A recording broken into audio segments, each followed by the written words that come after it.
Clock, and I will open the Planning Committee meeting, and welcome to all the elected members who are here, and also thank you for attending the meeting. We welcome you as well. We will begin by apologies. The apologies from Deputy Lord Mayor, Dr. Zelinda Sherlock, and also leave of absence from Councillor Gemma Kitsos.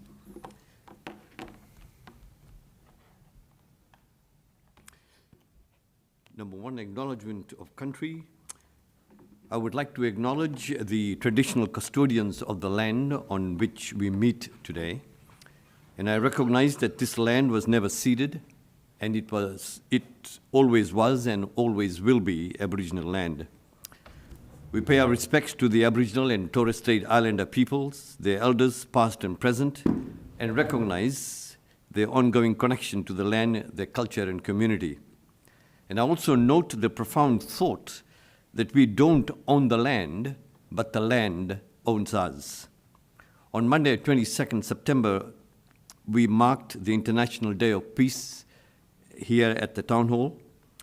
As we celebrated the ideals of peace, we also acknowledged the resilience and strength of the Aboriginal and Torres Strait Islander peoples, who have worked tirelessly towards reconciliation and peace in their communities and beyond. Thank you. Confirmation of minutes. Someone would like to move the 10th of September minutes. Councillor Lohberger, all in favour?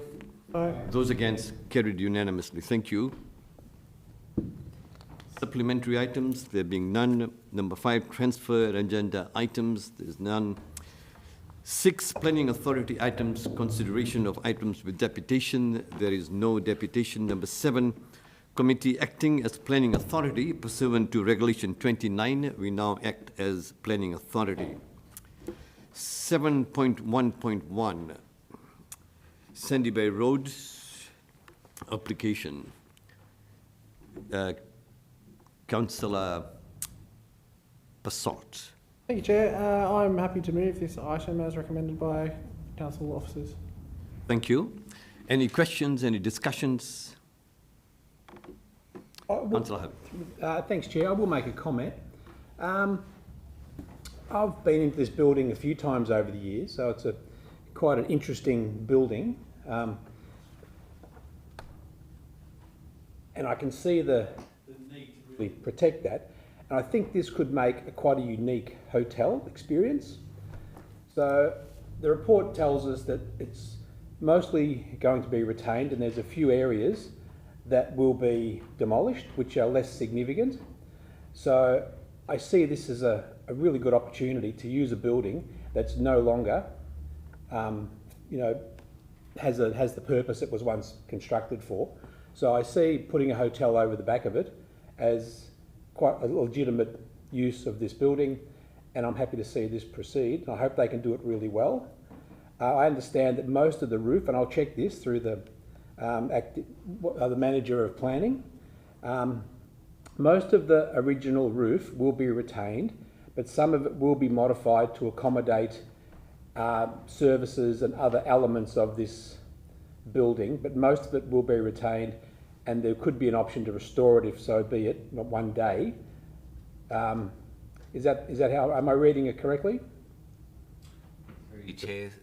So yes, I think level 2 probably provides a pretty clear difference, what the differences are, and that going from the existing building and obviously trying to facilitate the structure above them. So that area will essentially sit to the kind of flanking that existing roof there to really support that kind of plant in the equipment zone. So they're obviously keeping that existing roof through that central part of it through to the streetscape there and keeping that existing roof. Look, I'm not across what the condition of that roof is to retain, but they're proposing to keep it as existing at the moment. But yeah, so either side there's that lift kind of that lobby area, which will be coming up from that ground floor, and a bathroom area to the left, and then to the right it's where you've got that additional kind of plant equipment, which I assume a large part of that is also kind of supporting the Masonic building because you've got the hotel above, so how that's going to kind of handle that kind of plant equipment. Yeah, well, I'm happy with the way this has been resolved, And I look forward to, at some point, seeing how it functions as a hotel while retaining the interior of the lodge. So that's something to look forward to. I hope it gets developed. I hope that this project comes to fruition. I don't have any issues with parking. It's middle of the city, so I'm not too concerned about that. The neighbours at 1 Sandy Bay Road, nearly all of the objections came from them, unit owners in the building, as I understand. So they do have concerns about noise and things from the beer garden on the roof, as well as incursion into the side laneway. But I think on balance, I support the development, notwithstanding those concerns. But I think the beer garden on the roof can be managed to not create a nuisance to the guests of the hotel next door. So I'm happy to support this tonight. I think it's a really, positive development for Hobart and Sandy Bay Road. And being between those two other buildings, I'm not overly concerned by the slight increase in height compared to the other buildings either side. One, of course, which is to be developed into the future. So, yep, happy with this development. Thank you. Anyone else? Councillor Passell. Yeah, thank you, Chair. I'll echo Councillor Harvey's sentiments. We know that Hobart needs about 2,500 more hotel beds to support the visitor economy and to ensure that we've got a thriving tourism sector and hospitality sector. So it's good to see additional hotel beds coming in the form of what is a relatively tall building, 51 metres in height, but is, as Councillor Harvey mentioned, well located without overshadowing because of parkland and with hotel proposals adjacent and an existing hotel on the other side.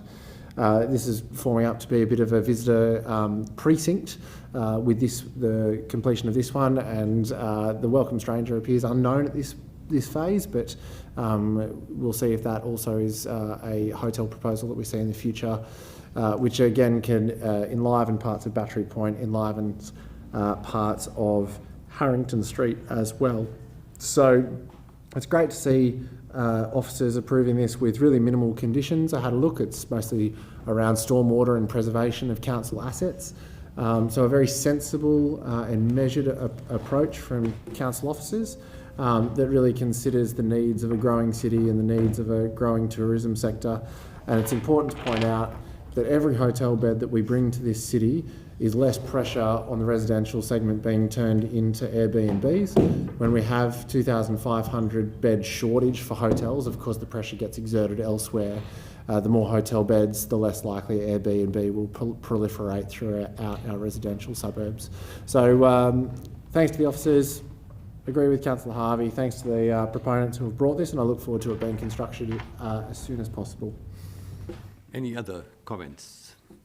Councillor. Thank you. Just briefly, great to have hotel beds, but they're a completely different product to a homestay. Thank you. Any other? Councillor Habib. Look, you guys are associated with this project? Yeah. I just wanted to mention my grandfather, who was a mason, well high up in the Masons all those years ago, and no one really knew what his history was until he died, where he was celebrated by the Masons. So it's quite an interesting piece of history that is sadly disappearing because people aren't joining. I think so. These sort of buildings need to be, I think, retained, but to be able to function as something else into the future. So I congratulate the Lodge for taking this brave effort, when it must be hard to, do something completely counter to what this building has been used for a long time. So, I really do appreciate the efforts of the Lodge to find a purpose for their building that will let it live on into the future. Any other comments? No, I just want to just make a few comments.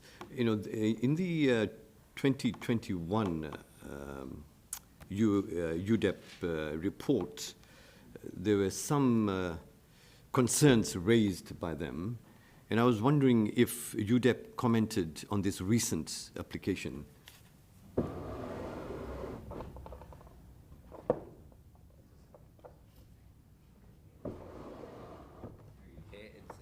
same application that was originally submitted, so those comments and the design is substantially the same. So those comments that were done at that point of time is the official UDAP comment on this one. Yeah, I think, for me, it is not that we need hotels because there is a shortage. That is not the basis on which I have to approve this. The basis on which I approve this and support this is because of the planning rules. And I think concerns have been made with regards to height, with regards to setback, with regards to parking and noise. And I think those concerns ought to be taken into consideration, and I think the staff have taken those considerations quite well, and they have, in fact, applied the rules to the facts.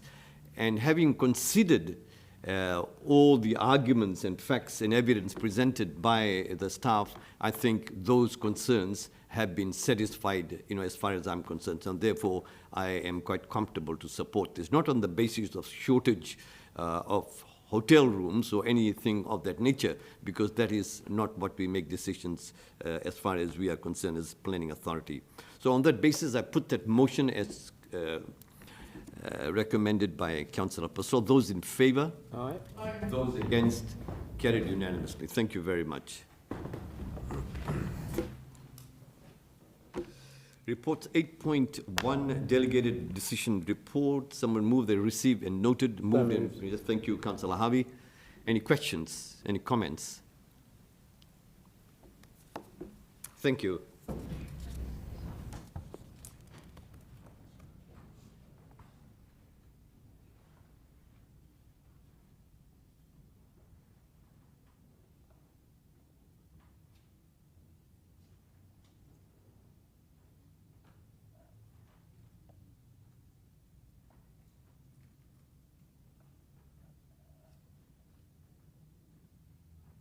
Like me to move 8.2, Chair?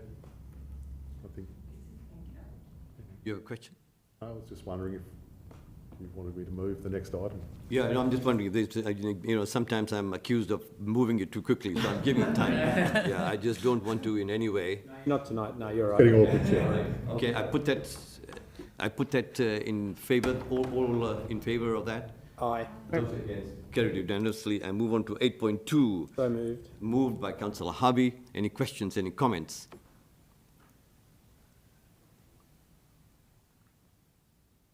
No. No, I see everybody concentrating, so just in case you are... No, I put that. Those in favour? Aye. Those against? Carried unanimously. Responses to the questions received and noted. Someone move. Moved. Councillor Lohberger, thank you. All in favour? Aye. Those against? Oh, it was Councillor Harvey, my apologies. No, you can call me Ben. Okay. With you, you always need to be for somebody else. I'm looking for the day it's Alderman Bluefield. Questions without notice. And can I just read this, please, just to make sure, with regards to questions without notice, we've got to make sure that we understand there are 4 elements to that it needs to be concise, it needs to be clear, not a statement, and have minimal preamble. So just to make sure that I don't have to pill people up to say, what's the question? Thank you. Councillor Passol. Thank you. Can officers provide advice on whether we have any desired future character statements in any part of Hobart? It's referenced in most reports that things are exempt because there's no desired future character statement for that area. It comes frequently to us. So I'm wondering, do we have any? Where are they? And should it be something that we're using more frequently across the municipality? Through you, Chair. So that requirement obviously is relating to the interim planning scheme. So we do have that desired character in some areas. So one of the examples is the Sandy Bay shopping precinct, and that area has a desired kind of character precinct. So it is used. Some of it was kind of carried over from the scheme even before that through, and so there is that kind of some of those character precincts with the with the new scheme, the Tasmanian planning scheme and the local provisions, so you have local area objectives and zone purpose statements. So where we've got the local provisions and schedule, we might have a specific area plan that will have a statement saying what it's trying to do, and then you've got the local area objectives, which kind of further refine the scope of that area. So they're kind of used, so without going too much into the HIP scheme, because we'll be obviously moving away from, we won't see too much more under that, but under the new schemes, it's a little bit more, it's more clearly spelt out, and the performance criteria in a lot of those cases will reference local area objectives where relevant. So yes, you'll see that slightly different format, but it's a bit clearer, and it will be using, so desired future characters kind of swap for zone purpose statements and local area objectives. Follow-up question through you, Chair. Local area objectives, again, the desired future character statements seem to be sparsely used. It's quite random that Sandy Bay Shopping Precinct has one, but other areas don't. Are we looking to apply that more broadly under the new scheme to more of the municipalities so that we do understand what we're looking to build in these future precincts? Through you, Chair. So really this only specific nature would apply where we've got a specific area plan, so where we've, or a particular purpose zone, so where we've identified certain areas where these specific rules apply. So generally with the residential zones where it's just ordinarily zoned residential, that you wouldn't have a local area provision, so that does apply to a lot of the Hobart residential kind of areas. We do have the heritage precincts that do cover a lot of the particularly inner residential zones, which have quite a kind of distinct character statement, so that they do kind of cover that area. I think where there are areas like, for example, Gregory Street or North Hobart, there is those local area objectives built in there anyway, because they're specific area plans anyway. So I think it's fair to say it's fairly well, really pretty well captured. I think when you put those kind of statements in there, you've got to think, what are you trying to do differently here? So for example, in some of those residential suburbs, it's like, what would we like to do differently here than somewhere else in terms of the provisions we'd like to apply? And if there isn't really that much, then that's probably not a reason to put a local area objective in or go down the route of a specific area plan.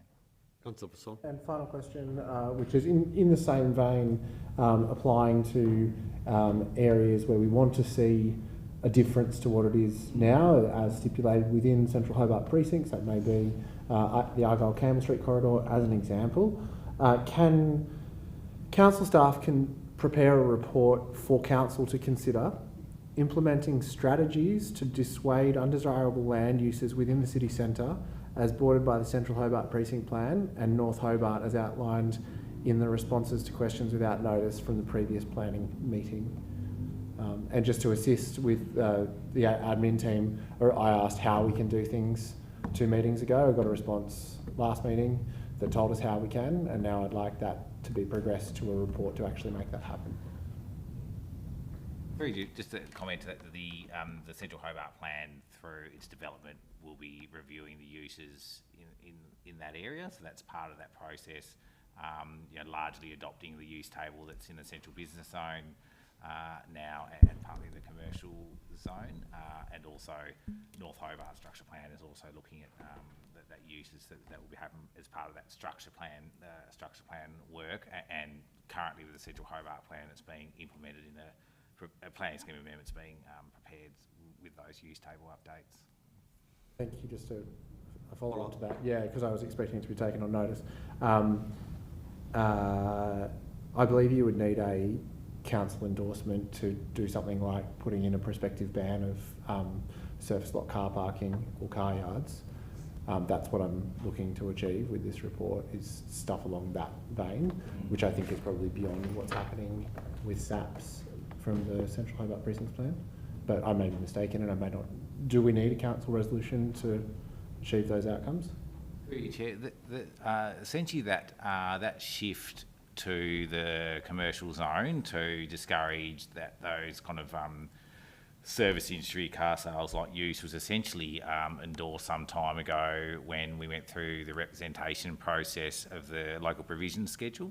So in the commercial zones, the central business zone currently discourages all those type of uses, your bulky goods uses anyway, so that wasn't an issue with that zone. So that really left that commercial zone, which covers sections of Harrington Street and that commercial Argyle section there. And so through our representation process on our own local provision schedules at that point, so that was probably a year and a half now, there were recommendations made to change the use status in that zone to a discretionary use, so moving those uses like bulky goods, car sales and that, so making it a much higher bar.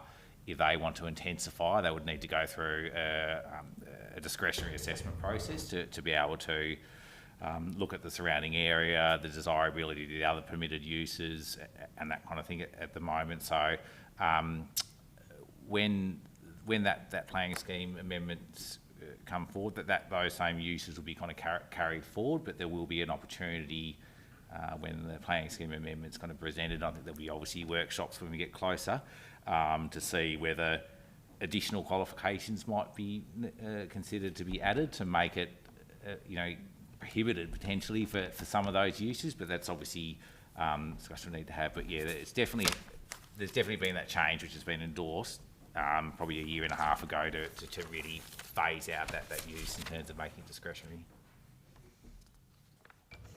Director, would you like to comment as well? I'd like to let the committee know that there will be an update for elected members on the Central Hobart Plan and the amendments on the 13th of October at a workshop, and you'll be able to give feedback at that point. Thank you. Any other questions? No? Someone move that we close this part of the meeting and move to the